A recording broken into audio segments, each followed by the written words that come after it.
नमः शिवाय। मैं हूं एस्ट्रोलॉजर के.एम. सिन्हा और मैं अपने इस यूट्यूब चैनल पर आप सभी का हार्दिक स्वागत करता हूं। वृहद मासिक राशिफल अर्थात एक एक पॉइंट को मैं यहां पर एक्सप्लेन करने वाला हूं।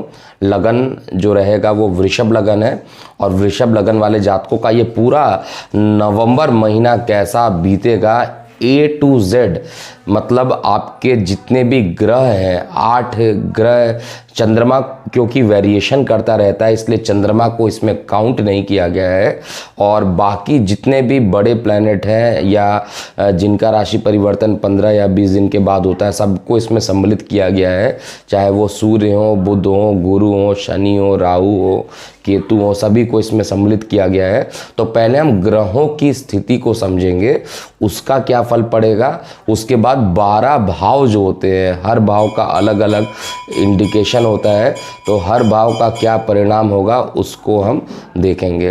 तो स्टार्ट करते हैं आपके लगन में, जो आपका जो लग्नेश है शुक्र से हम लोग स्टार्ट करते हैं। देखिए शुक्र क्या है आपकी कुंडली में, इस समय वर्तमान में शुक्र नीच का है और आपके लगन से पंचम स्थान पर है।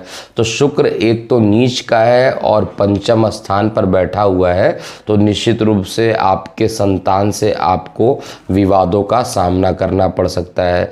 साथ में जो शुक्र होता है वो जीवन साथी का कारक भी होता है और प्रेम प्रसंग में जाकर बैठा हुआ है, तो निश्चित रूप से आपके प्रेम प्रसंग में भी यहाँ पे एक ब्रेक लगाने की संभावना ज़रूर कर रहा है। लेकिन इसकी जो 7वीं दृष्टि है वो उच्च दृष्टि और एकादश भाव में पड़ रही है, तो एकादश भाव में पड़ने के कारण यहाँ पर मंगल भी वक्री रहेगा, तो ये आपको एक अच्छा परिणाम देगा और भाई बहनों से आपके संबंध मधुर होंगे। और लेकिन जो उदर संबंधित समस्याएं, किडनी संबंधित समस्याएं आपको यहाँ पर प्रॉब्लम दे सकती है। दूसरे ग्रह की बात करते हैं तो हम सूर्य देवता की बात करते हैं। देखिए इस कुंडली में सूर्य देवता क्या होते हैं। सूर्य देवता इस लगन कुंडली में एक तो चतुर्थ स्थान यानी सुख स्थान के मालिक है। भूमि वाहन मकान का डिपार्टमेंट सूर्य देवता को मिला है और सूर्य देवता इस समय सप्तम भाव आपके 6वें भाव में गोचर में है, नीच के है। इसलिए कोई भी काम अगर आप भूमि वाहन मकान से 17 नवंबर से पहले करना चाहेंगे तो कुछ ना कुछ एक के बाद एक रुकावटों का सामना करना पड़ेगा। हालांकि स्वास्थ्य संबंधी देखा जाए नीच के ज़रूर है, लेकिन बुरे घर में जाकर बैठे हैं, तो यहाँ पर नीचता ज़रूर करेंगे, अर्थात वहाँ पर रोग है तो रोगों को ख़त्म करेंगे, ऋण को ख़त्म करेंगे। और यहाँ पर कंपटीशन, अगर आप कोई प्रतियोगी परीक्षाओं में पार्टिसिपेट कर रहे हैं तो वहाँ पर भी आपको ये विजय दिलाने की कोशिश करेंगे। इसके बाद बात करते हैं शनि देव की। तो शनि देव आपके क्योंकि अत्यंत योग कारक प्लेनेट माने जाते, एक तो नवम भाव के मालिक और एक दशम भाव के मालिक, दोनों के मालिक होकर, और शनि की जो दृष्टि, शनि जो है वर्तमान में मार्गी हो चुके हैं और आपके भाग्य में जाके मार्गी हुए हैं, तो निश्चित रूप से भाग्य का आपको सपोर्ट यहाँ पर मिलेगा और शनि देव का भाग्य में उपस्थित होना आपके लिए अत्यंत शुभ फल देगा। छोटे भाई बहनों से आपके संबंध को भी मधुर करेंगे। और इसकी तीसरी दृष्टि इनकम पे पड़ रही है, तो आय के स्रोत में भी ये अच्छे रिजल्ट देने वाले हैं। वहाँ पर मंगल की उपस्थिति है और उच्च के शुक्र की दृष्टि है। इनका जो परिणाम होगा वो भाव में बताऊंगा, एकादश भाव में क्या परिणाम होगा। दशम भाव की बात किया जाए तो दशम भाव का मालिक जब भाग्य में बैठ जाए तो भाग्य से रोजगार में वृद्धि होती है, भाग्य से जो आपके नौकरी या कार्य या व्यवसाय में वृद्धि होगी। तो हर तरीके से देखा जाए तो आपके लिए शनि का दशम स्थान का मालिक होकर नवम में बैठना अच्छा इंडिकेशन यहाँ पर दे रहा है। और इसके बाद हम मंगल की बात करते हैं, क्योंकि मंगल वक्री हैं और मीन में है मंगल, तो मंगल मीन में है, तो इसलिए यहाँ पर मंगल की जो दृष्टि पड़ रही है, चतुर्थ दृष्टि जो है वो खतरनाक है। चतुर्थ दृष्टि मंगल की जो वक्र दृष्टि है वो आपके गले में पड़ रही है, तो आवाज़ बहुत तेज हो सकती है। अगर आप सामान्य बात भी करेंगे तो ऐसे लगेगा कि लड़ाई झगड़े आप कर रहे हैं, ऐसी चीज़ें चीज़ें यहाँ पे डेवलप होगी। इसकी 7वीं दृष्टि क्योंकि आपके प्रेम प्रसंग पे पड़ रही है और शत्रु राशि पे पड़ रही है, तो निश्चित रूप से यहाँ पे प्रेम प्रसंग में प्रॉब्लम करेगा और उधर संबंधित समस्याएं भी ये उत्पन्न करने वाला है। और 7वीं दृष्टि मंगल की ऑलरेडी मैं बता चुका हूँ, रोग ऋण शत्रु में पड़ रही है, तो ये आपके लिए एक अच्छा रिजल्ट देने वाला है। राहु केतु की बात किया जाए तो राहु और केतु के लिए ऑलरेडी मैं बता चुका हूँ। राहु और केतु के लिए पूरा वीडियो राहु केतु के राशि परिवर्तन में दिया जा चुका, आप वहाँ पर चेक कर सकते हैं। नीचे लिंक में भी इस वीडियो को ऐड कर दिया जाएगा, वहाँ से भी आप चेक कर सकते हैं। बृहस्पति की बात करते हैं। देखिए देवगुरु बृहस्पति इस समय अष्टम भाव में पड़े हुए हैं, अपने घर में है, तो आयु को निश्चित रूप से ये बढ़ा रहे हैं। 20 नवंबर को राशि परिवर्तन होकर ये शनि के साथ नीच भंग राजयोग बनाएंगे और इसकी दृष्टि लगन पर जाकर पड़ेगी। तो लगन पे जैसे इसकी दृष्टि पड़ेगी, क्योंकि आपके शरीर पर इसकी दृष्टि पड़ेगी, तो आपका मन बड़ी लंबे टाइम तक धार्मिक प्रवृत्तियों में इन्वॉल्व हो सकता है। आपका भाग्य का निश्चित रूप से सहायता मिलेगा, क्योंकि शनि और गुरु दुश्मन नहीं होते हैं। शनि जो होते हैं गुरु के लिए सम माने जाते हैं, तो इसलिए सम प्लेनेट है। तो यहाँ पर और नीच भंग भी शनि देव ने गुरु का करा दिया है, और गुरु इस शनि जो इस कुंडली में योग कारक है, तो गुरु भी यहाँ पर अच्छा फल देने के लिए बाध्य रहेंगे। 7वीं दृष्टि छोटे भाई बहनों से संबंध भी मधुर कराएंगे, और 9वीं दृष्टि जो है वो शुक्र पर पड़ रही है, प्रेम प्रसंग पे पड़ रही है। तो जो ब्रेकअप आपका 20 तारीख से पहले हो रखा होगा, उस रिश्तों में कुछ ये सुधार लाने की भी कोशिश करेंगे। तो ये था पूरा जो ग्रहों के बारे में था A to Z, उसके बारे में पूरा वर्णन मैंने यहाँ पे कर दिया है, किस ग्रह का क्या परिणाम होने वाला है। राहु केतु को ऑलरेडी आपको बताया जा चुका है।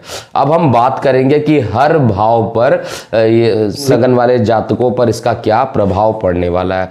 तो सबसे पहले देखा जाए लगन भाव, तो लगन भाव के लिए लगन के रिस्पेक्ट में सारे भाव को स्पष्ट किया गया, तो लगन भाव के बारे में ऑलरेडी बताया जा चुका है।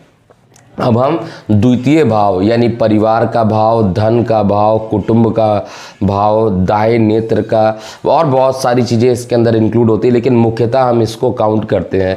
तो यहाँ पर सेकंड भाव पर क्या क्या चीज़ें हो रही हैं, एक तो गुरु की दृष्टि पड़ रही है, और साथ में मंगल की चतुर्थ दृष्टि भी रहेगी, और इसका जो मालिक रहेगा वो अभी रोग ऋण शत्रु में रहेगा, 28 नवंबर तक रहेगा।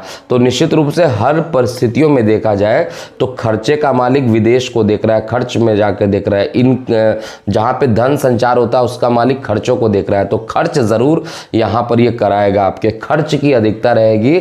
और क्योंकि देवगुरु बृहस्पति की भी दृष्टि पड़ रही है 20 नवंबर तक, और मंगल की दृष्टि पड़ रही है, तो मंगल की दृष्टि पड़ना बहुत अच्छा नहीं है, वाद विवाद की संभावना ये कर सकता है। और जैसे देवगुरु बृहस्पति का राशि परिवर्तन होगा, ये आपके लिए अच्छा परिणाम लेकर सामने आएंगे। और शुक्र का जो आपके लग्नेश है, शुक्र जैसे ही इनका राशि परिवर्तन होगा, लेकिन ये रोग स्थान पे चले जाएंगे, तो शुक्र का रोग स्थान पे जाना वैसे भी अच्छा नहीं माना जाता है। और शुक्र जैसे ही रोग में जाएंगे तो इसका मतलब है शरीर में किसी ना किसी प्रकार के रोग की एंट्री होगी। हालांकि राहु वहाँ पर सूर्य भी उपस्थित हो जाएंगे, और सूर्य का अष्टम भाव में उपस्थित होना है, सूर्य ऑलरेडी वहाँ पर उपस्थित है, लेकिन सूर्य जब तक वहाँ पर उपस्थित रहेंगे तो रोग वाली चीज़ें ख़त्म करेंगे। लेकिन ऐसी कंडीशन बन रही है कि 16 को सूर्य यहाँ से निकल जाएंगे और 17 को वहाँ पर शुक्र आएंगे, तो 17 नवंबर के बाद आपको आपका लग्नेश जो रहेगा वो आपको काफ़ी पीड़ित कर सकता है, परेशानियाँ दे सकता है। तृतीय भाव की बात करते हैं। देखिए तृतीय भाव में चंद्रमा इसके मालिक होते हैं, और तृतीय भाव पर शनि की दृष्टि पड़ रही है। 20 तारीख के बाद नीच भंग किया हुआ सूर्य की बृहस्पति की उच्च दृष्टि भी तृतीय भाव में पड़ेगी, तो अकस्मात पराक्रम बढ़ेगा और लंबे टाइम तक बढ़ेगा। ऐसा नहीं है कि थोड़े टाइम के लिए, आपके अंदर कॉन्फिडेंस एटलीस्ट 1 ईयर तक तो मान के चलिए, जब तक शनि और बृहस्पति साथ है तब तक आपको निश्चित रूप से छोटे भाई बहनों का सहयोग मिलेगा, और आपके अंदर ज़बरदस्त कहा जाए ऊर्जा भी रहेगी और कॉन्फिडेंस भी आपके अंदर ज़बरदस्त डेवलप होगा। पंचम भाव की बात किया जाए, देखिए पंचम भाव का मालिक जो है 16 नवंबर तक बढ़िया रिजल्ट नहीं देने वाला है, क्योंकि नीच का है। आपके रोग ऋण शत्रु से तो पॉजिटिव रिजल्ट आपको दे देगा, लेकिन जैसे ही सूर्य का राशि परिवर्तन होके आपके सप्तम भाव में चला जाएगा, तब जाकर आपको यहाँ पर सुख भूमि वाहन से रिलेटेड पॉजिटिव तो कर देगा, लेकिन सप्तम स्थान पे सूर्य जो है पुनः जीवन साथी से विवाद करा देगा। तो ओवरऑल देखा जाए तो चतुर्थ स्थान का जो परिणाम होगा बहुत अच्छा बीतने नहीं जा रहा वाला है। और इस समय भूमि वाहन मकान में अगर इन्वेस्टमेंट करना चाहते हैं या नई गाड़ी खरीदना चाहते हैं तो अभी आपको रुक जाना चाहिए, क्योंकि ये पूरा नवंबर का जो महीना रहेगा, दिसंबर 14 तक तो टाइम बिल्कुल अच्छा नहीं, उसके बाद विश्लेषण करके, लेकिन अगर आपकी कुंडली सजेस्ट करती है तो अपनी कुंडली का परामर्श करा के आप उसमें इन्वेस्ट कर सकते हैं, क्योंकि ये गोचर का परिणाम है। पंचम स्थान की बात किया जाए तो पंचम स्थान में प्रेम प्रसंग अकस्मात आपके टूट सकते हैं और इसमें रिकवरी जो होगी 20 नवंबर के बाद देखने को मिलेगी। उधर संबंधित कुछ समस्याएं भी इस महीने लगी रहेंगी। छठवें घर की बात करें, प्रतियोगी परीक्षाओं में अगर आप इन्वॉल्व हैं तो उसमें आपके इन्वॉल्वमेंट के कारण आपके सफल होने की संभावना ज़्यादा मुझे दिखाई दे रही है, लेकिन वहाँ पर जो आपका लग्नेश है 17 नवंबर के बाद आ जाएगा, तो एक लंबी दूरी की यात्रा ज़रूर यहाँ पर बन सकती है। और जो लोग विदेश के लिए वीज़ा के लिए अप्लाई करना चाह रहे थे, वो जैसे ही शुक्र का राशि परिवर्तन हो और आपका लगन जो है वृषभ लगन हो, आपको अप्लाई कर देना चाहिए, मिलने की संभावना ज़्यादा रहेगी। सप्तम स्थान पे वैसे ही केतु बैठा हुआ है, तो जीवन साथी से आपके विवाद लगातार चल रहे होंगे और सूर्य जैसे 17 नवंबर के आसपास पहुंचेगा तो विवादों में डबल मतलब एक प्रकार से कहा जाए कि गोचर में पार्टनरशिप में लड़ाई, रोजगार, दैनिक रोजगार में प्रॉब्लम ये करेगा, हर तरीके से ये एक प्रॉब्लम ही क्रिएट करने वाला है। अष्टम भाव की बात किया जाए तो अष्टम भाव में जब तक 20 नवंबर तक देवगुरु बृहस्पति बैठे हैं तो आपकी आयु को निश्चित रूप से ये बढ़ा रहे हैं, और उसके बाद ये भाग्य में चल जाएंगे तो भाग्य से भी कोई शेयर सट्टा लॉटरी से भी रिलेटेड आपको कुछ अच्छे परिणाम दे सकते हैं आपको। लेकिन मैं डिस्क्लेमर बार बार देता हूँ, जब भी शेयर सट्टा लॉटरी में इन्वेस्टमेंट करना हो, ऐसा कोई भी एक्टिविटी नहीं कीजिए जो केवल भविष्यवाणी सुनकर आप आंख बंद करके पैसे लगा दीजिए, क्योंकि अगर निगेटिविटी रहा, क्योंकि गोचर के हिसाब से केवल मैं परिणाम बताता हूं, अगर आपको इन्वेस्टमेंट करना है तो आपको अपनी कुंडली का विश्लेषण करने के बाद ही पैसे को लगाना चाहिए, नहीं तो प्रॉब्लम बढ़ सकती है। तो नवम भाव में ऑलरेडी जो धार्मिक भाव होता है, धर्म के तरफ आपका झुकाव निश्चित रूप से बढ़ेगा और धार्मिक यात्राएं होंगी, और लंबी दूरी की धार्मिक यात्राएं आपको मानसिक शांति भी उत्पन्न करने वाली है। दशम स्थान को देखा जाए तो दशम स्थान से रिलेटेड भी जिनकी नौकरी नहीं लग रही थी, उनकी नौकरी लगने के परम योग यहाँ पर बन रहे। इसका जो मालिक है शनि है, खुद भाग्य में गया है, तो अगर, और इसका जो कारक होता है वो भी देवगुरु बृहस्पति, वो भी इसमें भाग्य में चला गया, तो भाग्य का सपोर्ट मिलेगा। वृषभ लगन में एक चीज तो कन्फर्म है कि जैसे ही बृहस्पति का राशि परिवर्तन होगा वैसे ही आपके लिए ये लाभान्वित कर देगा, अच्छा रिजल्ट देगा। और एकादश की बात किया जाए तो एकादश में वक्री मंगल ऑलरेडी मीन में उपस्थित है, और जब तक मंगल मीन में उपस्थित रहेंगे तब तक थोड़ा एग्रेसिवनेस जरूर रहेगा, लेकिन इनकम के साधन को बढ़ाएंगे। द्वादश की बात किया जाए तो ऑलरेडी आपका लग्नेश खुद खर्च में जा रहा है, तो खर्च की संभावना जो रहेगी वो बढ़ेगी, तो खर्च की अधिकता रहेगी। तो इस महीने पूरा प्लानिंग के साथ चलिए, और क्योंकि एक चीज तो कन्फर्म है, लग्नेश का द्वादश से रिलेशन करना आपके खर्च को बढ़ाएगा और निगेटिविटी कर सकता है। तो आप, अगर आपको चाहिए कि आपका अपना date of birth, time of birth, place of birth के हिसाब से आपका रिपोर्ट आपको व्हाट्सएप कर दिया जाए, तो 1 मंथ का ट्रायल आप एक्टिवेट कर सकते हैं। और इसको एक्टिवेट करने के लिए आपको हमारे व्हाट्सएप संख्या 9818318303 पर एक रिक्वेस्ट डालना होगा कि kindly send activate my free trial, तो आप, हमारी टीम बैकएंड से इसको एक्टिवेट कर देगी। और उस रिपोर्ट को देखिए, पूरा का पूरा आप पर क्या क्या हो रहा है ऑब्जर्व कीजिए। और अभी के लिए इतना ही। मैं हूं एस्ट्रोलॉजर के एम सिन्हा। ओम नमः शिवाय।